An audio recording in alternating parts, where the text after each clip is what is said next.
గంగమ్మ జాతరలో పొట్టేళ్ల తలకాయలు కోసినట్టు రపారపా నరికేస్తాం. ఏ రాజకీయ పార్టీ కూడా నేను వచ్చినాక అధికారంలోకి వచ్చినాక సంపుకుంటా పోతాను అంటే ఏ పార్టీకి ఓట్లు వేయరు. పొట్టోడికి దోలు తీరిపోయింది.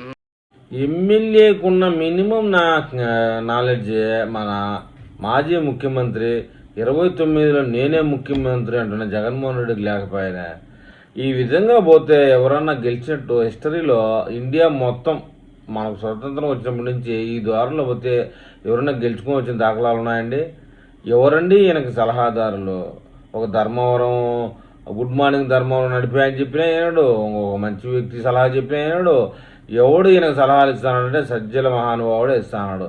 సజ్జల ఇలాంటివన్నీ ఎంకరేజ్ చేసి 111 తేవాలనే ప్రయత్నం కాదు, 11ని 2 అంకెల లోపు అంటే 7, 8 ఇంకా తక్కువే, 4, 5 అన్నీ ఆశ్చర్యంలే.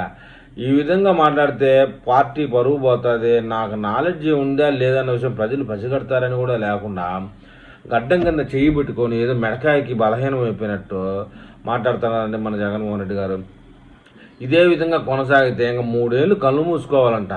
ప్రజలు ఏమంటున్నారంటే 3 ఏళ్ళు కళ్ళు మూసుకునే బదులు 5 నిమిషాలు ముక్కు మూసుకో జగన్మోహన్ రెడ్డి, పీడపోతుంది ఆంధ్రప్రదేశ్కి అని అంటున్నారు. అందులో కూడా ఏమీ తప్పేం లేదు కదా. ఇలా రప్పాలు నరుక్కుంటా పోవడాలు ఇవి బతుకు తెరువు చేష్టాలంటే, పార్టీ బాగుపడాలంటే ఇది కాదు.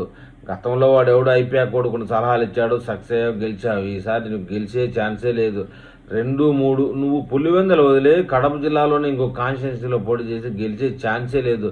అది తెలుసుకో ముందు.